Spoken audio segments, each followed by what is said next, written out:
Bonjour les rôlistes, je m'appelle Bruno et je suis un vieux gamer. En premier, un petit update. J'avais dit que j'avais rien de Star Trek. C'est pas vrai. J'ai un comic gratuit, mais c'est Next Generation. Avec une belle pub classique Timeline. Au moins il y a Kirk dessus, mais c'est tout ce que j'ai. Un comic gratuit. Puis je l'ai même pas eu à Comic D qui va se passer en mai. Peut-être encore. Mais pas cette année. Ouais, rien d'autre. Fait que je vais en profiter pour parler d'autres choses. euh, Éventuellement, il va peut-être avoir quelque chose d'autre. Non, je vais vous parler d'une autre affaire que j'ai trouvée dans mes vieilles affaires.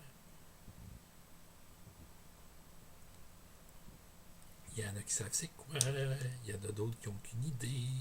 C'est un G.I. Joe. Puis un des méchants, c'est Destro. Moi, je considère le plus cool. Puis c'est pas parce qu'il est en cuir noir, avec un casque en aluminium, puis des straps rouges. Euh, non, il était suave, il était intelligent, il était fort. C'était un meilleur leader que Cobra Commander. Puis c'était pas lui qui dirigeait, mais ça veut pas dire qu'il poussait pas pour. Ouais. Entre autres, petite note pour les francophones qui ne sauraient pas. En anglais, le gars qui faisait la voix de Cobra Commander, c'est aussi le même gars qui faisait la voix de Starscream dans Transformers. Il avait le don d'avoir une petite voix fatigante et de jouer des lâches. Non, c'est une histoire qui m'est revenue et je sais pas pourquoi. Mais c'est une des. Je pense que c'est une des bonnes et des plus bizarres que J. Joe avait faites. Euh, un des membres de l'équipe était pas un Joe. Parce que J. Joe, c'est General Infantry. C'est un terme pour parler des gars de l'armée. Okay. Même s'il y avait des Marines, les Marines, c'est un corps différent de l'armée. Il y avait des gars de l'Air Force, c'est un corps. Aux États-Unis, c'est un corps différent de l'armée. C'est comme les gardes-côtes, c'est un corps différent de l'armée. Ben, il y avait un marin. Shipwreck, le naufragé. Barbu, chapeau de marin, chemise bleue, perroquet vert sur l'épaule. Ils l'ont trouvé littéralement, je pense, dans le film qui commençait la série, sur une île déserte, puis aide les joueurs à revenir à la civilisation, puis il reste dans l'équipe. Mais il est paresseux, il est pas fort, il se bat mal. C'est un loser. Ouais. Je sais pas si c'est l'opinion du monde qui écrit la série sur les marins par rapport à l'armée, mais ton Shipwreck est pas mal tiré sa batte. Et dans un des épisodes, pendant que lui était à l'arrière d'un assaut d'une île où il y a un centre de recherche, que Cobra a pris contrôle, euh, il y a une espèce d'ermite fou en haillon avec la barbe, les cheveux longs, là, qui arrive, il colle un objet dans le front, il y a un gros choc électrique, il perd connaissance. Mais le bonhomme était clairement fou. Puis il se fait pogner par les Joe, puis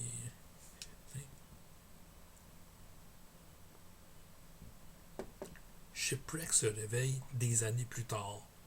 Il a des cheveux gris.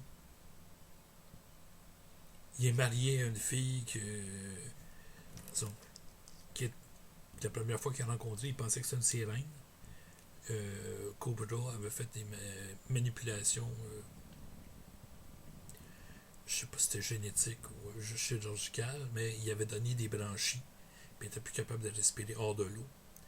Mais c'est une très belle fille aux longs cheveux noirs, puis simplement un costume de bain bleu foncé, qu'on a rencontré.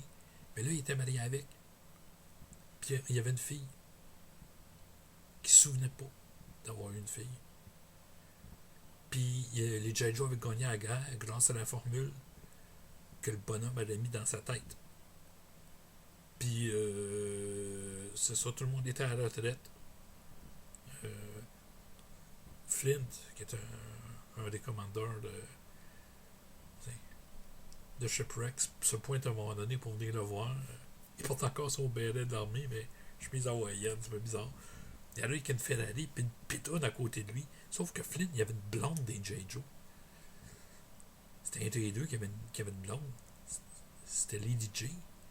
Puis là, Shipwreck, il arrive, il dit hey, il est cute ta blonde, mais qu'est-ce que Lady J pensait de ça? L'autre le punch. Si Lady J est morte dans l'assaut du Thunderdome de Cobra,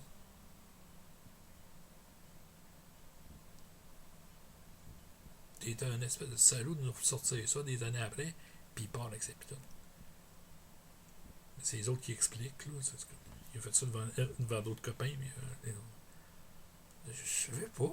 Je n'ai aucun souvenir des 10 dernières années. Mais à toi et demi, il fait des cauchemars comme quoi Destro et Cobra Commander l'interrogent sur la formule. Puis son perroquet aussi. Qui est gigantesque. Clairement des cauchemars. T'sais, il rêve qu'il y a quelqu'un qui vient le piquer dans son lit. Puis le laisser sur une chaise, puis il l'interroge, puis il se réveille le matin en soir. Puis son épouse dit mais t'as fait un cauchemar.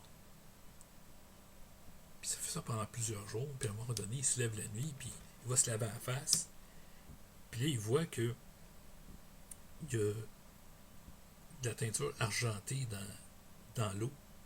Puis il se rend compte que ses tempes sont pas vraiment grises. Ni sa barbe, il y avait des stripes qui étaient dans sa barbe.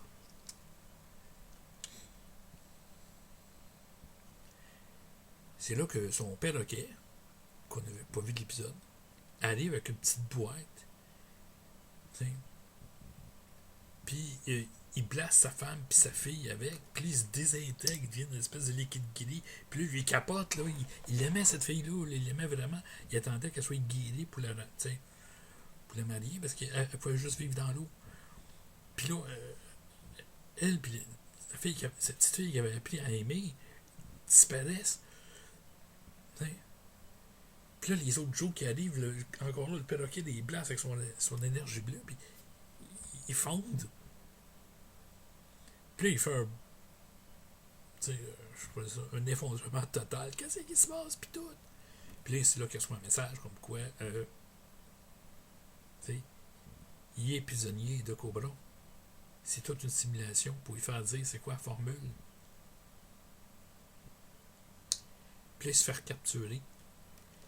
Puis il se sauve des soldats de Cobra. Puis grâce encore à son perroquet. Puis se retrouve dans le laboratoire. Puis le perroquet, il lui dit les mots d'activation.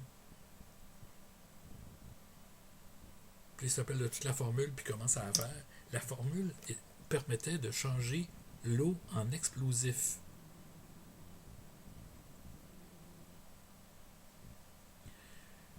Les hommes de Cobra défoncent la porte.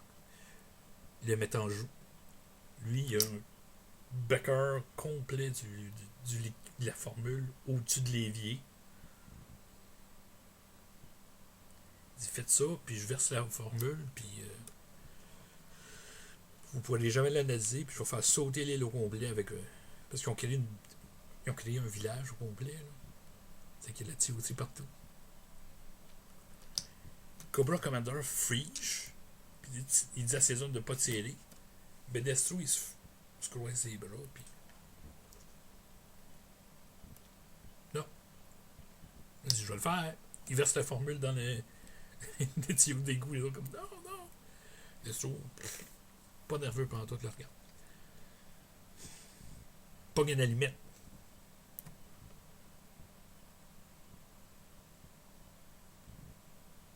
C'est. Non, on te laisse pas sortir. T'as la formule dans ta tête. À cette heure que tu t'en rappelles, on va être capable de la sortir. Lâche le temps dans l'allumette. Ça fera rien. Là, l'allumette, ben, c'est qu'elle brûle, là. C'est que. Il échappe dans la. tous les autres gars de Cobra sont figent, mais Destro, il reste les bras croisés puis la canne. Ça fait rien. Pff, tu peux te fumer. Puis le Commander fait comme la formule n'a pas marché, c'était juste du bluff. Tirez! Puis là, Destro sort. Non, non! Ça s'active avec un laser! Mais, ouais, il y a des explosifs qui sont comme ça. Le plastique explosif, par exemple, ça s'active juste avec un courant électrique ou un détonateur spécifique. Ça s'active pas avec du feu. C'était peut-être la chaleur dans la serre que ça prenait, mais là, en tirant, ça comme des fous. Faut pas oublier que tout le monde tirait comme des connards dans ce temps-là. Ben, ils tiraient tout croche, là. Ben, ils ont pogné le tuyau, puis ils ont tout fait sauter. Petite section, mais quand même. Mais tout le long, il était complètement confiant de non, fais-le, tu bluffes. Ça marchera pas ton plan. On pliera pas. Pendant que l'autre excité capotait bien d'à côté. Là, comme. Hein. Une fois qu'il avait lâché l'allumette, là, il avait pu juste dire à ses gars d'aller le pogner. Là. Il n'y avait pas d'armes. Quand c'est tiré. Ben, ouais. C'est là que tu apprends que le scientifique avait littéralement s'était enlevé l'information du cerveau pour la transmettre à Shipwreck avec le petit appareil. C'est ça. Mais là, c'est. Il y a un point gaming à cette affaire-là. On a vu comme 3 caractères principaux. La relation entre les deux méchants, la comparaison, où ce que Destro s'est servi son savoir scientifique pour rester calme, puis l'autre qui se laissait diriger par les émotions du moment. Mais plus important, c'est Shipwreck, qui est un caractère, comme je disais, c'était une joke avant cet épisode-là. Là. C'était littéralement le faire-valoir du restant de la gang. Mais là, ils ont passé tout un épisode à voir ça c'est quoi sa vie s'il n'y en avait pas de guerre. Puis s'il y avait ce qu'il voulait vraiment. Il se retrouvait avec la femme qu'il aime. Il est devenu humain. Parce qu'ils ont été chercher son rêve. C'est ça qui est un peu spécial.